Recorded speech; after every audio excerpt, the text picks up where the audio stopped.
हाँ भाई वालों, जैसा कि पिछले वीडियो में कहीं बच्चों की ये प्रॉब्लम रही कि सर आपने जो कल पढ़ाया उसमें हमें शब्द बोर्ड पे दिखाई नहीं दिए। तो उन बच्चों की प्रॉब्लम को हम अपने दिल से लेते हुए हम कल का वीडियो अपने YouTube चैनल से डिलीट कर रहे हैं और उसकी जगह आज दूसरा वीडियो, टॉपिक वही लेकिन वीडियो दूसरा। इसका मतलब सर कल जो मेहनत किया उसको आप बर्बाद करोगी जी, और आप अपनी एमबी या आपने जो भी अपलोड करने में एमबी खर्च की वो भी आप खराब करोगे। हाँ बेटा, जब हम क्लासरूम में 5 क्लासों में किसी बच्चे को समझ में नहीं आता है तो हम 5 क्लासों तक पीछा नहीं छोड़ते। तो ये तो एक आधुनिक जमाना है। तो जिन बच्चों को ये प्रॉब्लम थी वो दोबारा उस प्रॉब्लम को सोल्व करो। आप टॉपिक डालो, हेडिंग डालो, नहीं प्रकाश का अपवर्तन, अपवर्तन बेटा इंग्लिश में इसे बोलते हैं refraction, refraction of light, light. बेटा ये क्या है, क्यों है, कैसे है, इन 3 सवालों का आंसर देना है। आपके दिमाग में ये इमेज डाउनलोड कीजिए कि इस टॉपिक को पढ़ने के लिए आपको 3 शब्द जानना है, क्या है, क्यों है और कैसे है। तो बेटा क्या का जवाब आपने 10th क्लास में कुछ 10वें चैप्टर में पढ़ा था, 8वीं क्लास में 12वें चैप्टर में पढ़ा था। क्या था वो कि सर जब प्रकाश की किरण एक माध्यम से दूसरे माध्यम में जाती है तो वह अपने पथ से विचलित हो जाती है, और इस परिघटना को ही आपने बोला था वहां अपवर्तन। ये क्या का जवाब आपने 10th क्लास में दिया था। क्यों को 8th क्लास में तो नहीं पढ़ा लेकिन 10th क्लास में थोड़ा सा पढ़ा था, और वो शब्द लिया था आपने अपवर्तनांक, अपवर्तनांक। और कैसे को आप लोगों ने वहां जैसे से समझा था, जैसे तारों का टिमटिमाना, जैसे नारायणी माता के तालाब में सिक्के ऊपर उठे हुए दिखाई देना, जैसे सूर्य उदय के 2 मिनट पहले सूर्य का दिखाई देना और सूर्यास्त के 2 मिनट पश्चात तक दिखाई देना, और किसी द्रव से भरे पात्र में पेंसिल का मुड़ा हुआ दिखाई देना। ये क्या को कैसे को आपने जैसे से समझा था। अब इन तीनों चीजों को बड़ा रूप में पढ़ेंगे 12th क्लास में। तो बड़े रूप को देखने के लिए आपकी आंखें सेंसिटिव हो, आप मेरे साथ जुड़े रहे, आप नींदों में ना जाए, क्योंकि जन्मजात मस्तिष्क विकलांगों के लिए भौतिकी में कोई जगह नहीं है। जो दिमाग से विकलांग है, जिनको नींद आती है ना समझने, नींद कब आती है जब समझ में नहीं आई, तो जन्मजात मस्तिष्क विकलांगों के लिए भौतिकी में कोई जगह नहीं है। तो अपनी जगह भौतिकी में बनाने के लिए मस्तिष्क खुला रखना और सोना नहीं। क्लासरूम में होते तो मैं पानी के छींटे डाल देता, कैसे कि मैं मजाक में आपके नींद नहीं आने देता, लेकिन आप ऑनलाइन हो तो सोना नहीं है, समझना। बेटा न्यूटन ने सन 1665 में एक प्रयोग किया था, उसने 3 गत्ते लिए थे, 3 गत्ते लिए थे। उन गत्तों पर एक सिद्ध में छिद्र निकाला था और यहां पर्दा रखा और इधर से इन छिद्रों पर प्रकाश आपतित करवाया, और न्यूटन ने पाया कि वो प्रकाश यहां फोकसित होता है। तो न्यूटन ने ये कह दिए कि जरूरी है यहां प्रकाश फोकसित हो रहा है, तो ये प्रकाश सीधी रेखा में चलकर आया होगा। क्यों? क्योंकि यदि प्रकाश ओडा डोडा चलता, मान लो ओडा डोडा चलता, ये यहां होता, तो यहां क्या प्रकाश मिलता? नहीं मिलता। तो जाहिर है ये प्रकाश क्या करके आया होगा? सीधी रेखा में चल के आया होगा। प्रकाश संबंधित ये सीधी रेखा में चलने की घटना को उन्होंने बोला ऋजु रेखीय संचरण। प्रकाश का ऋजु रेखीय संचरण, सरल रेखा में गमन करता है। यदि ये माध्यम समान है तो, समझना, ये माध्यम समान है तो माध्यम चेंज होगा। तो क्या होगा सर? तो बेटा माध्यम चेंज होगा। इसके लिए ये आपके भौतिक विज्ञान में दो प्रैक्टिकल है, कांच की स्लेब का और प्रिज्म से अपवर्तन, दो है। तो उन दो को समझने के लिए आप मेरे साथ जुड़े रहिए। एक बार मुझे स्कूल ग्राउंड में मैं जल्दी पहुंच गया और वहां प्रिंसिपल सर ने कहा कि आप भी बच्चों को लाइन में लगवा दो। तो मैंने एक बच्चे को लाइन में लगाया। इससे निकलने वाला प्रकाश मेरी आंखों में आया। अब इसकी जस्ट सामने ही दूसरा बच्चा लगा दिया। तो इस दूसरे बच्चे ने पहले बच्चे को ढक लिया। ये कब ढक सकता है दूसरा बच्चा? जब इससे निकलने वाला प्रकाश इससे टकराकर रुक जाए। इसका मतलब क्या? सीधी रेखा में चले। यदि सीधी रेखा में नहीं चलता तो इधर से आपकी आंखों में आ जाता या इधर से आपकी आंखों में आ जाता। तो सीधी रेखा में चला। अब इसको शो करें तो देखना, ये सर ने पहला बच्चा लगाया और ये सर ने दूसरा बच्चा लगाया, ये सर ने तीसरा बच्चा लगाया। अब इस तीसरे बच्चे को सर यहां से देख रहे हैं, अपनी आंखों से देख रहे हैं। तो क्या पाया सर ने कि ये तीसरा बच्चा ही दिखाई दे रहा है। ये कब दिखाई दे सकता है? जब पहले और दूसरे बच्चे से निकलने वाला प्रकाश सीधी रेखा में चला हो, सीधी रेखा में चला हो। इसका मतलब सर एक माध्यम में प्रकाश सीधा चलता है, सीधा चलता है। समझ में आई बात? सीधा चलता है। अब सर ने क्या किया? अपने दिमाग को कुछ आगे डेवलप करने के लिए क्या किया कि एक माध्यम लगा दिया।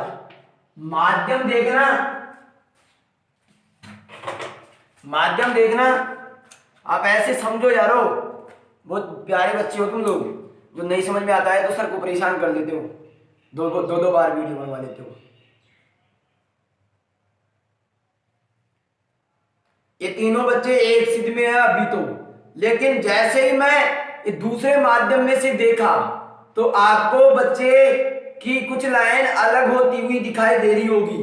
तो सर ने क्या किया कि ये एक माध्यम लगा दिया, दूसरा माध्यम लगा दिया। पहले बिना माध्यम से देख रहे थे, अब दूसरा माध्यम लगा दिया। चाहे वो पानी हो, चाहे वो कांच हो, कुछ भी हो सकता है। तो देखना बेटा, ये लगा दिया सर ने। अब सर को ये बच्चे दिखाई नहीं दे रहे, तीनों बच्चे दिखाई नहीं दे रहे। तो ये दिखाई नहीं दे रहे तो सर ने सोचा कि बच्चे कहीं गए, जो लाइन में लगे थे वो लाइन तोड़ के ही भाग गए। ये वो लाइन नहीं है अमिताभ बच्चन वाली कि जब हम खड़े होते हैं तो वहीं से लाइन शुरू हो जाती है। ये लाइन बच्चों वाली है। तो बच्चे दिखाई नहीं दिए। दिखाई ना देने की व्याख्या करने के लिए सर ने सोचा कि आप एक ज्यामिति अभिलंब बनाओ इस पृष्ठ पे, और इस अभिलंब के इर्द गिर्द इधर उधर देखो तो सर ने पाया कि जब बच्चों को सर यहां से देखते हैं तो पहला बच्चा यहां मिलता है, दूसरा बच्चा यहां मिलता है, तीसरा बच्चा यहां मिलता है, तो इसका मतलब नई लाइन शुरू हो गई इधर से। तो सर ने दिमाग कंफ्यूजन में कि ये क्या हुआ, ये माध्यम नहीं था, उससे पहले तो लाइन ये थी और जैसे ही माध्यम लगाया तब ये लाइन ऐसे क्यों बन गई। फिर सर ने ये माध्यम उठाया, फिर देखा तो ये लाइन, तो सर कंफ्यूज हो गए। सर ने कहा कि भाई माध्यम चेंज होता है, इनसे निकलने वाली प्रकाश की किरणों के लिए माध्यम चेंज होता है, तो वह कौन, निकलने वाली प्रकाश की किरणें वह अपने पथ से विचलित हो जाती है। इस पथ विचलन को ही हम अपने शब्दों में कहें तो यही अपवर्तन है, यही अपवर्तन है। सर अपवर्तन का कारण तो अपवर्तन का कारण है अलग अलग माध्यमों में प्रकाश की चाल अलग अलग होती है। जैसे मुक्त आकाश या निर्वात में प्रकाश की चाल कांस्टेंट होती है, जिसे हम c से व्यक्त करते हैं, और वो होती है 3 × 10⁸ मीटर प्रति सेकंड। 3 × 10⁸ मीटर प्रति सेकंड। जब ये प्रकाश की किरणें किसी माध्यम में जाती है तो अपने वेग को कम कर लेती है, या जैसे पानी से हवा में जाती है तो वेग को बढ़ा लेती है। तो सर वेग मैं कहूं मुड़ना, प्रकाश की किरणों का मुड़ना, तो तुम्हारा दिमाग क्या हुआ होगा कि मुड़ी है, तो जाहिर है कि प्रकाश की किरणों का वेग क्या हुआ होगा, परिवर्तित हुआ होगा। परिवर्तित भी कैसे, ज्यादा हुआ है या कम हुआ है, तो ज्यादा हुआ है या कम हुआ है इसको आप अपनी आंखों से नहीं देख सकते, क्योंकि आपकी आंखें सेंसिटिव नहीं है। जैसे प्रकाश की चाल 3 × 10⁸ मीटर प्रति सेकंड है, उसको आप 2 × 10⁸ मीटर प्रति सेकंड होते हुए नहीं देख सकते। क्यों? क्योंकि ये कोई कण नहीं है, ये कोई कार नहीं है जो 5 किलोमीटर प्रति घंटा की रफ्तार से चल रही है। ये प्रकाश है जो खुद तो नहीं दिखता लेकिन जमाने को दिखाता है। खुद दिखने का मतलब ये नहीं कि ये दिखता नहीं है, इसको टटोला नहीं जा सकता। इसके मामले में कई वैज्ञानिक फेल हो चुके हैं इसकी प्रकृति बताने के चक्कर में। जैसे कण का न्यूटन के अनुसार प्रकाश कणों के रूप में चलता है, तो इसकी प्रकृति बताने में हाइगेन, मैक्सवेल और फ्रेनेल, श्रोडिंगर ऐसे वैज्ञानिक आए हैं। तो ये कण नहीं है और ना ही तरंग है, तो ये दोनों का मिक्सर है, तो आप इसकी चाल जाहिर है नहीं माप सकते, और इतनी ज्यादा चाल आप नहीं माप सकते ऐसे भी। तो सर हमें प्रकाश की चाल का कम होना या ज्यादा होने को किससे बताएं, तो हम बताएंगे मुड़ने से। इसका मतलब सर आप कहना क्या चाहते हो सीधी बताओ। मैं कहूं अपवर्तन, तुम्हारा दिमाग श्रृंगार के कहे जरूर है प्रकाश की किरण मुड़ी है, तो क्यों मुड़ी है? क्योंकि प्रकाश की चाल कम हुई है या ज्यादा हुई है। तो मैं कहूं कि प्रकाश की चाल के कारण ही अपवर्तन होता है। तो पहले जो इतना पढ़ा दिया उसकी परिभाषा मैं लिख दूं, इसको आप डायग्राम को बनाना नहीं, डायग्राम हम एक साथ बनाएंगे। लिखो, जब कोई प्रकाश की किरण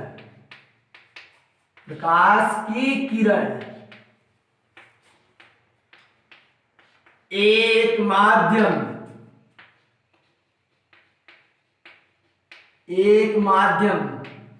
से चलकर चलकर किसी दूसरे माध्यम में, किसी दूसरे माध्यम में प्रवेश करती है, प्रवेश करती है। कौन करती है? प्रकाश की किरण। कौन कर रही है? प्रकाश की किरण प्रवेश करती है। तो भाई देखना, तो वह अपने पथ से विचलित हो जाती है, विचलित हो जाती है। कौन? प्रकाश की किरण हो जाती है। प्रकाश संबंधित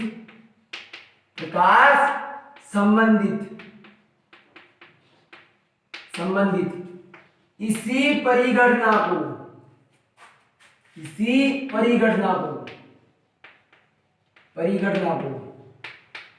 प्रकाश का अपवर्तन कहते हैं, अपवर्तन कहते हैं। अब बेटा ये विचलित हुई है, क्या हुई है? विचलित हुई है। इसकी व्याख्या कैसे करोगे सर कि विचलित हो गई प्रकाश की किरण? तो विचलन की व्याख्या कि ये क्या होगी? प्रकाश की किरण मुड़ेगी। अब ये मुड़ेगी किधर? इसके लिए आपको दो बातें पता होना अति आवश्यक है बेटा। एक तो होता है सघन माध्यम, एक होता है विरल माध्यम। तो सघन माध्यम भी दो प्रकार के होते हैं, एक तो प्रकाशिक सघन और एक प्रकाशिक विरल। तो जो प्रकाशिक सघन है और प्रकाशिक विरल है उसको मैं थोड़ी देर में बताऊंगा। मैं पहले साधारण सघन और साधारण विरल को बता दूं। तो सघन क्या होता है? तो तुम्हारे घर वाले शब्द काम में लेते हैं, कौन सा? छिद्दा या सांगना। तो सांगना जो शब्द होता है, सांगना क्या होता है? हमारी फिजिक्स की भाषा में हम उसको घनत्व से बोलते हैं, द्रव्यमान घनत्व से। सांगना क्या होगा कि कम आयतन में ज्यादा द्रव्यमान नियत होगा, तो वो होगा सांगना। और इसे ही हम बोलेंगे सघन माध्यम। कौन सा सघन माध्यम? साधारण सघन माध्यम। और कम में ज्यादा आयतन में कम द्रव्यमान नियत हो तो उसका द्रव्यमान घनत्व कम होता है, इसे हम बोलेंगे छिद्दा। जैसे 1 बीघा खेत में 5000 पेड़ या 10,000 पेड़, बताओ किसका कौन से पेड़ों का घनत्व ज्यादा है? तो तुम क्या बोलोगे? 10,000 वाले को, 10,000 वाले का।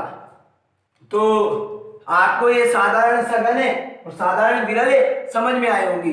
अब बेटा हम बात कर रहे हैं प्रकाशिक सघन। प्रकाशिक सघन क्या होता है? वह माध्यम जो प्रकाश की किरणों को अभिलंब की ओर झुका दे, उस माध्यम को बोलते हैं प्रकाशिक सघन। और एक माध्यम वो है जो प्रकाश की किरणों को अभिलंब से, बेटा ये अभिलंब से दूर हटा दे, उस माध्यम को हम बोलते हैं प्रकाशिक विरल माध्यम। तो इन दोनों माध्यमों को लिए हमें केस लगाकर पढ़ते हैं। बेटा देखना, केस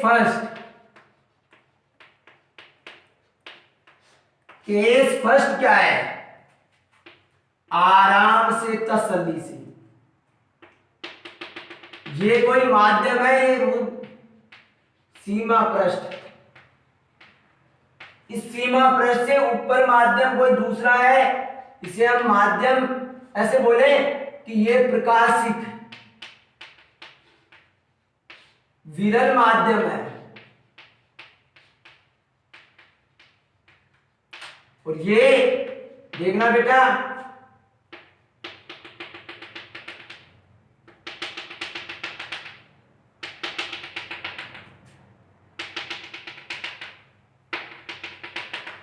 ये क्या है? प्रकाशिक सघन माध्यम। ये क्या है? प्रकाशिक सघन माध्यम।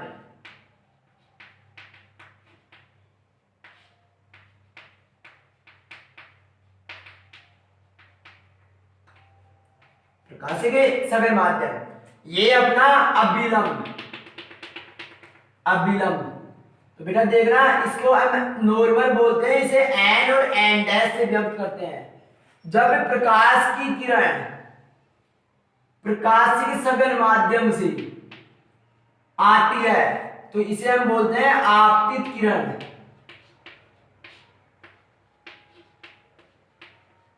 और अभिलंब के साथ जो कोण बनता है उसे बोलते हैं आपतन कोण। ये पहले पढ़ रखा है।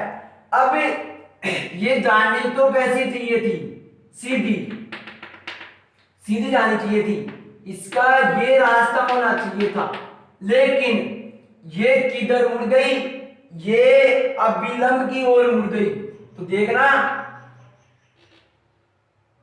अभिलंब की ओर मुड़ गई कि जिस कोण पर मुड़ी उस कोण को हम बोलेंगे अपवर्तन कोण।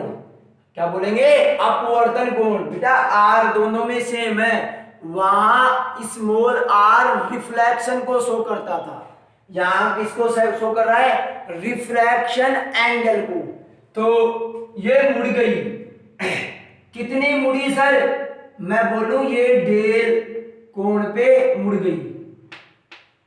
तो बताना मुड़ गई कब मुड़ी? जब प्रकाश की किरणें प्रकाशिक विरल माध्यम से प्रकाशिक सघन माध्यम में आती है। और बेटा ये मुड़ी हुई किरण को हम बोलेंगे अपवर्तित किरण। तो लिखो, जब कोई प्रकाश की किरण प्रकाशिक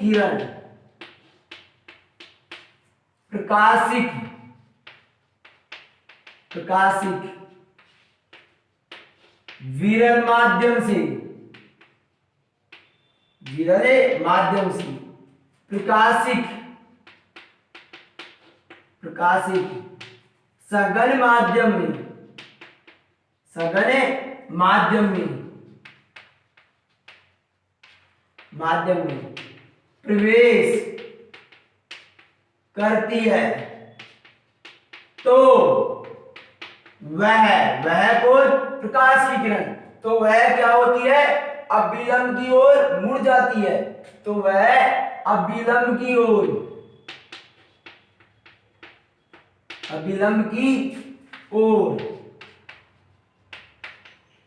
मुड़ जाती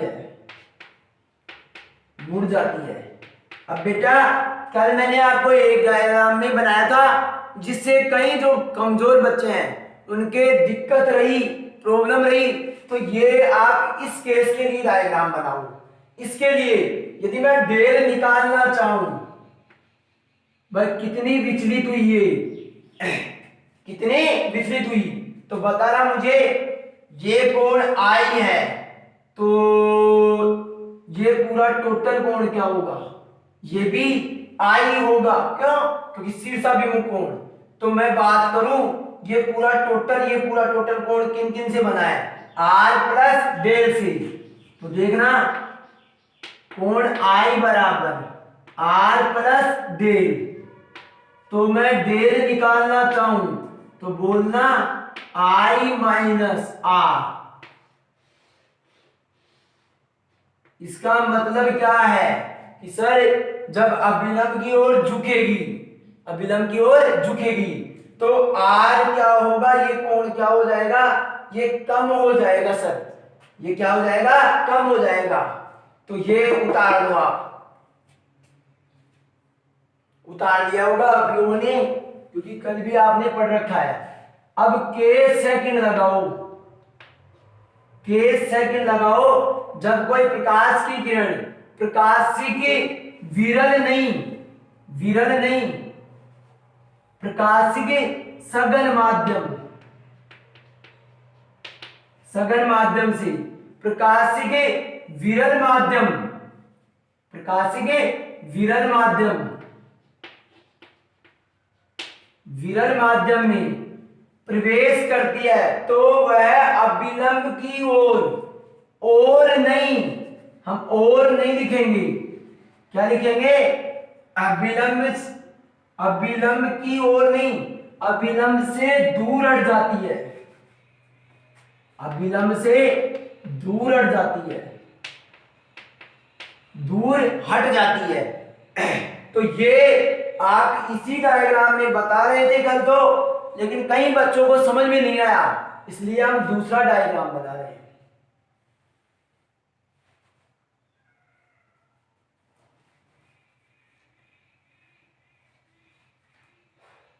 देखना ये क्या है? प्रकाशिक विरल, प्रकाशिक सघन माध्यम, और ये अविलंब भैया, ये क्या है? अविलंब भैया। अब क्या कर रहे हो तुम्हें? जब कोई प्रकाश की किरण प्रकाशिक सघन माध्यम से प्रकाशिक विरल माध्यम में, प्रकाशिक सघन माध्यम में से, तो बेटा ये यहां से प्रकाश की किरण ये चली, अविलंब के साथ जो कोण बनाई उसे हम बोलेंगे आपतन कोण। और बेटा ये किरण आपतित हो रही है, इसलिए इसे हम बोलते हैं आपतित किरण। किस माध्यम से किस माध्यम की ओर आपतित हो रही है? विरल से सघन की ओर। गलत बोल रहे हो सर, सघन से विरल की ओर। तो देखना ये जानी तो ऐसी चाहिए थी, लेकिन ये क्या हुई? इस अविलंब से दूर हट गई। ये लो जी, ये हट गई। ये किरण पथ से क्या हुई? विचलित। कितनी विचलित हुई? सर मैं इसे डेल डैश कोण बोल रहा हूं। कितनी विचलित हुई? डेल डैश। अब यदि मैं ये कोण की बात करूं तो ये कौन सा कोण? अपवर्तन कोण। कौन सा कोण? अपवर्तन कोण। और इस अपवर्तन कोण को मैं आर डैश बोल दूं तो तुम्हें कोई एतराज तो नहीं है? आपतन कोण पहले केस में और दूसरे केस में बराबर है, जबकि इसमें अपवर्तन कोण अलग है और उसमें अलग है। इसमें विचलन कोण अलग है और उसमें अलग है। कैसे अलग है? तो देखना ये कोण आई है, तो बेटा मेरी आंखों से देखना, ये कोण भी क्या होगा? आई। क्यों? शीर्षाभिमुख कोण। तो कोण आई बराबर, मैं जो ये कोण है इस कोण को थीटा बोल दूं, थीटा बोल दूं, तो ये थीटा आई के बराबर होगा। अब थीटा आएगा कैसे? इतना सा कोण आएगा कैसे? तो बेटा पूरा कोण आर है, उसमें से आप ये कोण घटा दो तो आपका आर डैश क्या आ जाएगा? थीटा आ जाएगा। तो थीटा बराबर तुम क्या लिख सकते हो? देखना आर डैश माइनस किसको? डेल डैश को। तो बताना यदि मैं डेल डैश निकालना चाहूं तो बोलो क्या होगा? इसको उधर लेके गया तो आई माइनस, देखना इसको उधर लेके गया तो गलत दिख रहे हो सर, आर डैश माइनस आई, तो ये आएगा विचलन कोण। मुझे एक बात बताओ, इसमें अपवर्तन कोण क्या है? ज्यादा है, उसमें क्या था? कम था। तो इसका मतलब उसमें प्रकाश की किरण ज्यादा मुड़ी थी। कब? किसमें ज्यादा मुड़ी थी? जब विरल से सघन में आई थी, और सघन से विरल में जाती है तो ये क्या होती है? कम मुड़ती है। कम मुड़ती है। क्यों मुड़ती है? क्योंकि आपका आर ज्यादा है, आर डैश क्या है? ज्यादा है। किसकी बजाय? किसकी बजाय? आपका आर की बजाय। कहने का मतलब आप ये कहना चाहते हो कि जब प्रकाश की किरण विरल से सघन में जाएगी तो अपवर्तन कोण ज्यादा होगा या कम होगा? तो तब क्या होगा? आपके हिसाब से कम होगा। और जब सघन से विरल में जाएगी तो अपवर्तन कोण कम होगा या ज्यादा होगा? तो अपवर्तन कोण क्या होगा? ज्यादा होगा। उसमें क्या होगा? कम होगा। और इसमें क्या होगा? ज्यादा। तो देखना फिर मुड़ेगी कैसे, किस किस माध्यम में ज्यादा मुड़ेगी। तो बेटा आपको खुद को पता चल रहा है इस माध्यम में क्या हुई है, ये कुछ थोड़ी सी मुड़ी है और उसमें ज्यादा मुड़ी थी। तो ये बात। अब बेटा इस मुड़ने की अदा के आधार पर हम इसकी ताकत का पता करेंगे। मोड़ कौन रहा है? इससे इसमें जा रही है तो ये माध्यम मोड़ रहा था। इससे प्रकाश की किरण इसमें आ रही है तो ये माध्यम मोड़ रहा है। तो हम इस माध्यम की मुड़ने की ताकत की बात करेंगे तो उस ताकत को बोलते हैं अपवर्तनांक, रिफ्रैक्टिव इंडेक्स। तो उसको पढ़ने के लिए आपको अपवर्तन के नियम पता होना अति आवश्यक है। तो देखना हम अपवर्तन के नियम पढ़ रहे हैं।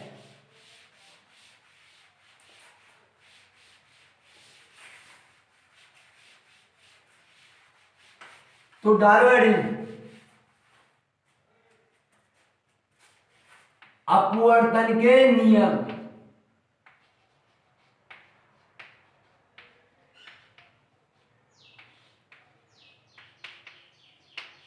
अपवर्तन के नियम बेटा इसे बोलते हैं लॉज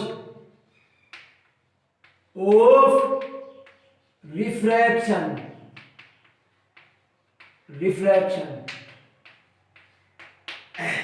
बेटा एक नियम तो आपने परावर्तन की परिगणना में पढ़ लिया था, यहां भी वही है। आपतित किरण, अपवर्तित किरण और अभिलंब तीनों एक ही तल में होंगे। ऐसा नहीं होगा कि आपतित तो भारत से हो रही है, अपवर्तित पाकिस्तान से हो रही है और इन दोनों के बीच में अभिलंब बंगाल की गाठी है। तो वो नहीं है, तीनों क्या होंगे? एक ही तल में। तो लिखो आपतित किरण, आपतित किरण, अपवर्तित किरण, अपवर्तित किरण तथा अभिलंब, अभिलंब तीनों एक ही तल में स्थित होते हैं। और बेटा मोड़ने की बात के लिए स्नेल अंकल जी ने एक नियम दिया था।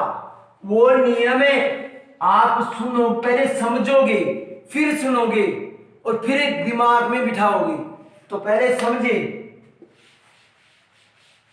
उसको समझने के लिए देखना एक बार।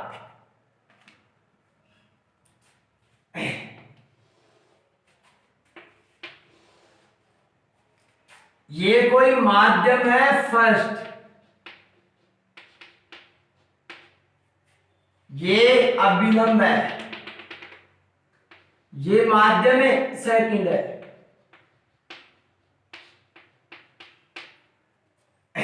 ये पॉइंट। अब कोई प्रकाश की किरण इस पृष्ठ पर, सीमा पृष्ठ पर अभिलंब से 30 डिग्री कोण बनाते हुए आपतित हो रही है। अब ये जानी तो ऐसे चाहिए थी, कैसे? सीधी, लेकिन ये क्या हुई? कुछ विचलित हो गई। कितने कोण पर विचलित हुई? मान लो डेल पे हुई। तो अभिलंब के साथ जो कोण बनाई उसे हम बोल रहे थे अपवर्तन कोण। अपवर्तन कोण बेटा यहां आर की बात करूं तो आर 20 डिग्री है और ये कितना है 10 डिग्री, तभी तो 20 और 10 30 शीर्षाभिमुख। तो ये हुआ। अब यहां भी मैं माध्यम दूसरा ले लिया, पहला ले लिया, और यहां माध्यम तीसरा ले लिया, ये अभिलंब।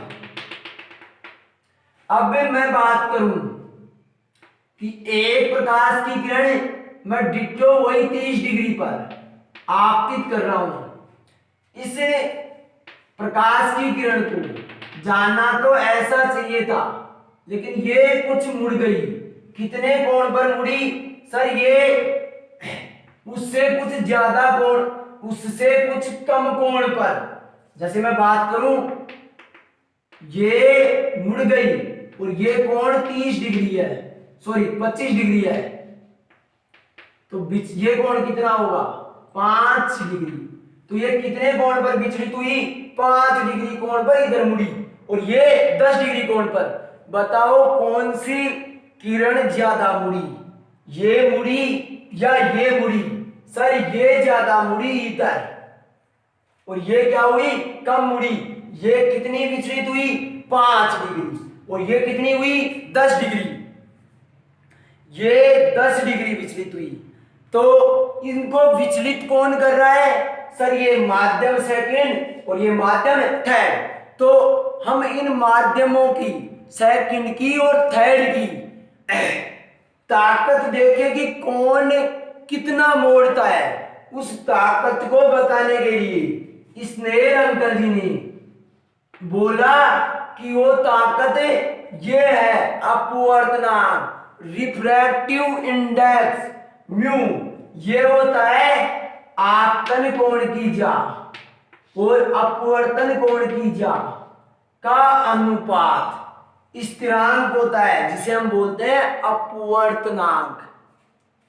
जब ये बढ़ गया, बात को समझो, ये बढ़ गया तो मोड़ने की ताकत क्या हो गई? कम हो गई। मतलब ये माध्यम, ये कौन सा माध्यम था, ये कम मोड़ रहा है। ये कितना मोड़ रहा है? सर ये 5 डिग्री विचलित कर रहा है, जबकि ये कितना कर रहा है? 10। इसके लिए R क्या है? इसके लिए R कम है, तो इसके मोड़ने की ताकत क्या है? ज्यादा है, ज्यादा है। और जब प्रकाश की किरण विरल से सघन में जाती है, विरल से सघन में जाती है, तो R कम होता है ज्यादा होता है? सर R कम होता है तो म्यू क्या होगा? ज्यादा। म्यू क्या होगा? ज्यादा। समझ में नहीं आई बात?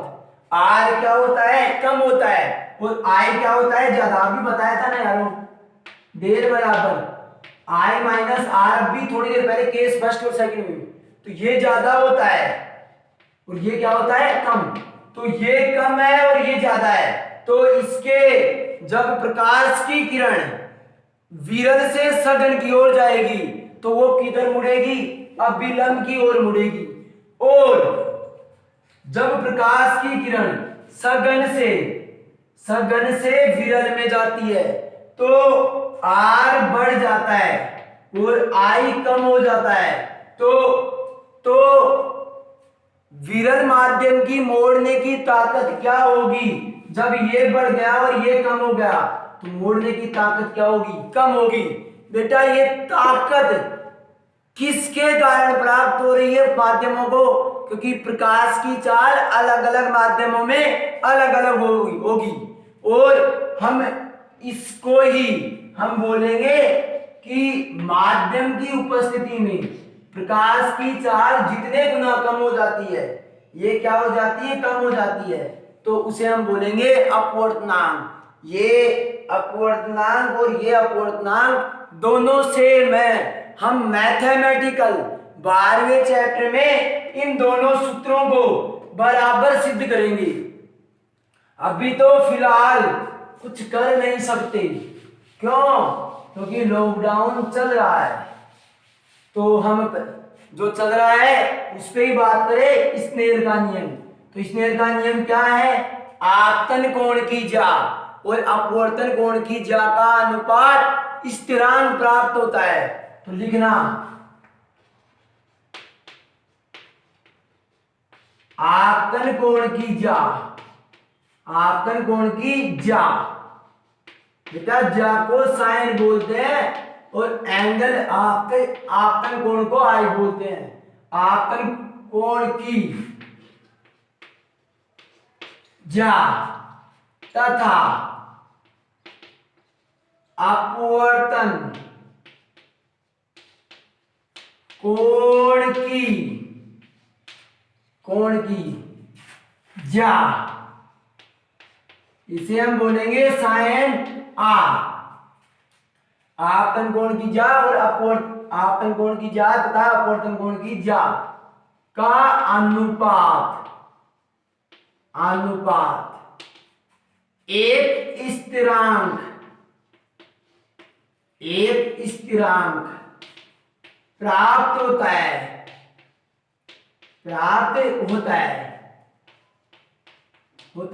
इसे ही स्नेल का नियम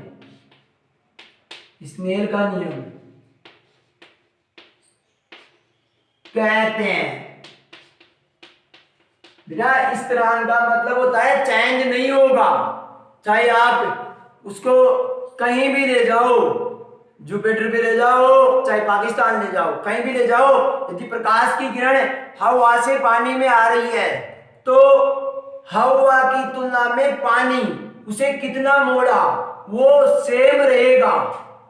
चाहे हम उसको चाल की बात करें तो वो चाल भी सेम रहेगी। हवा उसकी चाल को, हवा की तुलना में पानी उस चाल को कितना कम किया वो भी क्या रहेगी? डिट्टो, चाहे पाकिस्तान में ले जाओ चाहे भारत में।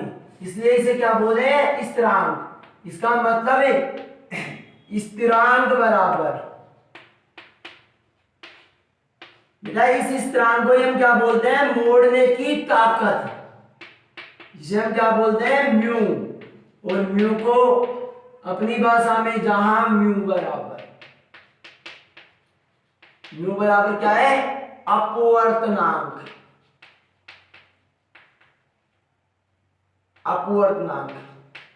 अब बेटा एक बात सुनो, कंफ्यूजन का सिस्टम है यहां, वो देखना।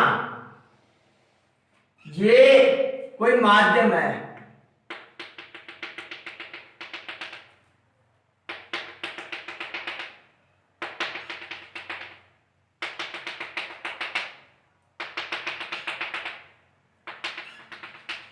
ये कोई माध्यम है जिसे हम बोलते हैं प्रकाशिक सघन,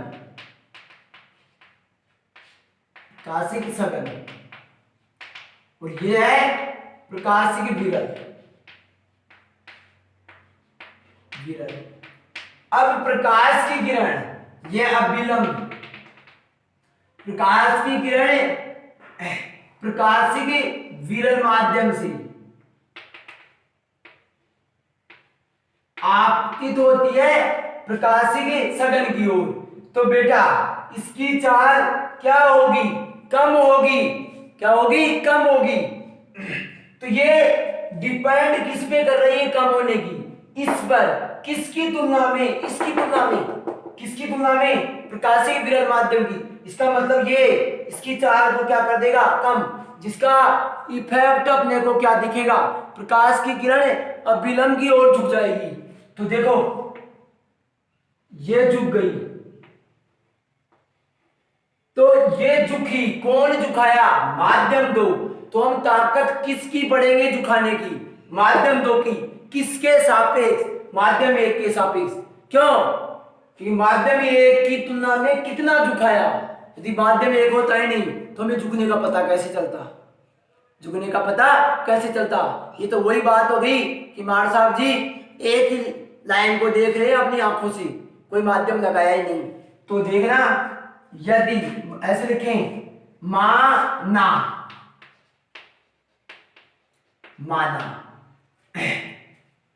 कोई दो माध्यम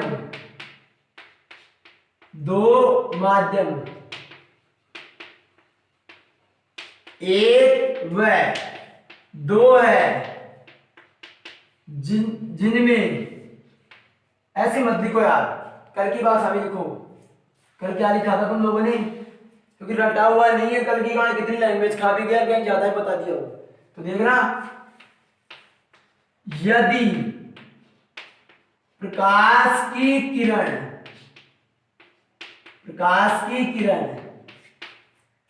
प्रथम माध्यम से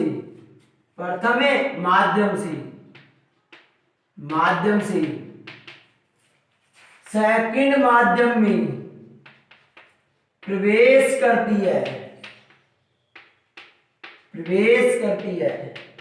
तो किसके सापेक्ष?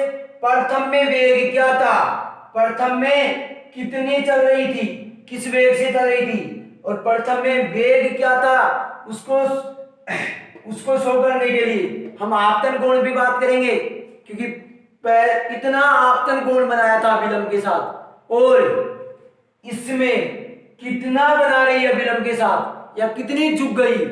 तो हम किस माध्यम के सापेक्ष? इसके सापेक्ष करेंगे, इसमें मुड़ने की ताकत। तो एक किरण फर्स्ट माध्यम से सेकंड माध्यम प्रवेश करती है, तो प्रथम माध्यम के सापेक्ष द्वितीय माध्यम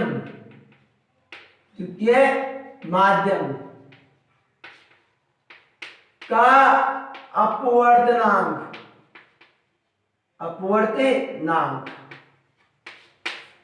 क्या अपवर्तनांक क्या है? मोड़ने की ताकत। कौन मोड़ रहा है? सेकंड वाला।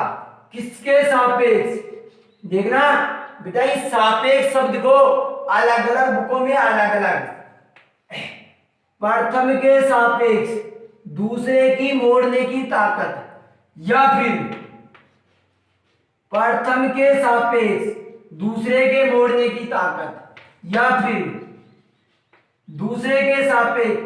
पहले के सापेक्ष दूसरे के मोड़ने की ताकत। तो स्नेल के नियम से क्या आएगा? वो आपतन कोण और अपवर्तन कोण पर डिपेंडेंट होगा। अब जो तीसरा नियम है अपवर्तन का, वो सुनो, ये उतार लिया होगा आपने। तीसरा नियम सुनो बेटा, एक होती है चाल, तरंग की क्या होती है? चाल। एक होती है तरंग दैर्घ्य, एक होती है आवर्ती होती है 1 सेकंड में कंपनों की संख्या। तरंग दैर्घ्य होती है, देखना,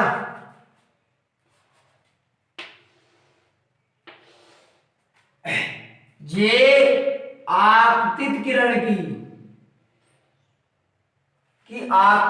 की मैं बोलूं वेव फंक्शन है, और ये जो मैं दिखा रहा हूं, ये अपवर्तित किरण की वेव फंक्शन है। तो देखना क्या हुआ सर, एक बार देखना, एक बार इसको मैं मिटा रहा हूं, ऐसे ही समझो। इसमें कितना कंपन किया? आपतित किरण जब पृष्ठ पर आपतित हुई तो वो एक कंपन कर रही थी, उसकी तरंग दैर्घ्य दो क्रमागत सरंगों या दो क्रमागत सरंग और गलत के बीच की दूरी, ये दूरी जो है वो लैम्डा है, तरंग दैर्घ्य। वो क्या है? तरंग दैर्घ्य लैम्डा। अब मैं बात करूं कि जैसे ही ये आपतित हुई तब तो ये था, लेकिन सीमा पृष्ठ से जैसे ही अंदर प्रवेश की तो बेटा इसकी तरंग दैर्घ्य लैम्डा डैश हो गई, और लैम्डा डैश हो गई, लेकिन आवर्ती कंपनों की संख्या बराबर है। इसका मतलब सर अपवर्तित किरण की तरंगदैर्घ्य चेंज होती है और आवर्ती क्या रहती है, नियत। बेटा तरंगदैर्घ्य चेंज होती है तो आपको 11वीं क्लास में पढ़ाया था कि तरंग की चाल का सूत्र ये होता है b बराबर लैम्बडा f। जब ये तो कांस्टेंट है, जब ये परिवर्तित हो रही है तो ये भी क्या होगी, परिवर्तित होगी, बढ़ेगी या घटेगी। तो हमें तीसरे नियम में ये बात कर ले, क्या बात करोगे, अपवर्तित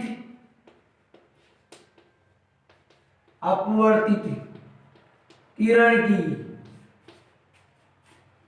चाल व तरंगदैर्घ्य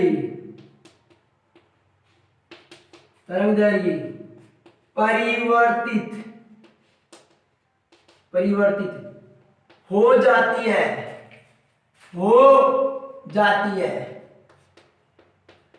जबकि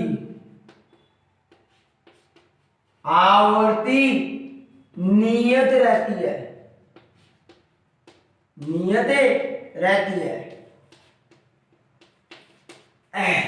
ये बेटा मैंने कल जो पढ़ाया था उसी वीडियो का दूसरा वीडियो, जिनको समस्या आई थी वो इस वीडियो को देख के अपनी समस्या का समाधान करें। अब हम कई बच्चों का एक क्वेश्चन दिमाग में चल रहा है कि सर चाल बदलती है, सुनना क्वेश्चन उन बच्चों का कि सर चाल बदलती है तो प्रकाश की किरणों का मुड़ना कैसा। तो इस क्वेश्चन का हम आंसर ऐसे तो 12वें चैप्टर में देंगे, लेकिन इस क्वेश्चन का आंसर थोड़ा बहुत हम नेक्स्ट क्लास में बता देंगे। तो आज की सभा को यही विराम दिया जाता है। जय हिंद, जय भारत।